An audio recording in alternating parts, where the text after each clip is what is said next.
Hello everyone, this is Kevin, your entrepreneur, and Uber has to face a new lawsuit today.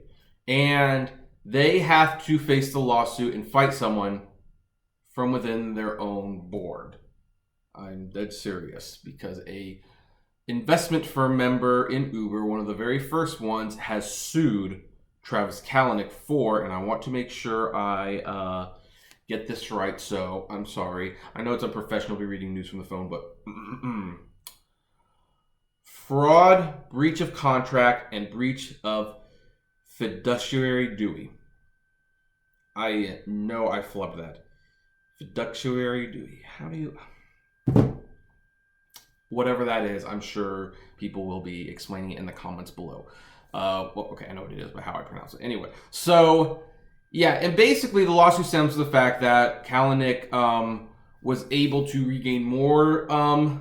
At the heart of the issue, I should say, is that Kalanick gained more control of the company, but with stock buyback options and stuff that were fraudulent in nature.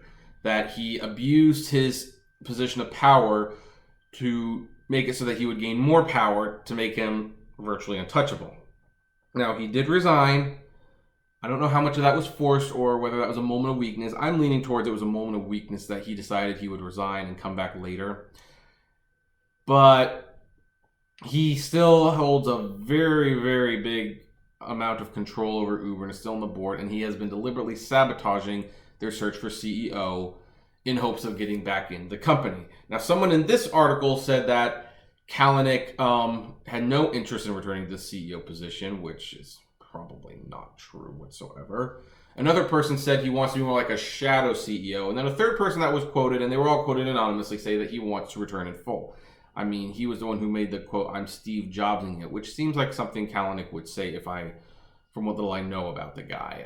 He's just that arrogant, thinking that he's Steve Jobs when Steve Jobs formed another company. Kalanick, take my advice, buddy. Please stop what you're doing with Uber, form another company. And then you'll have high stakes in two big companies. It's actually a win-win situation when you think about it. But this has not gone unnoticed, and this is why Uber has taken extra steps to ensure that Kalanick cannot regain the CEO position. And now one of those things probably involves this board member suing Kalanick. And now Kalanick is going to be way too busy with the lawsuit, where even if he wanted to rejoin Uber, he can't really focus that time and energy. Now, will he still try? Probably. That is probably going to happen. But yeah, so it's far from over. But now it's interesting because Uber board members are suing each other.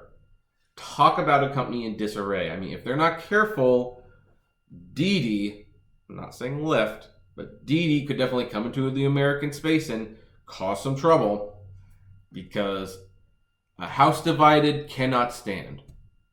I believe some very famous politician said that once, but I could be wrong.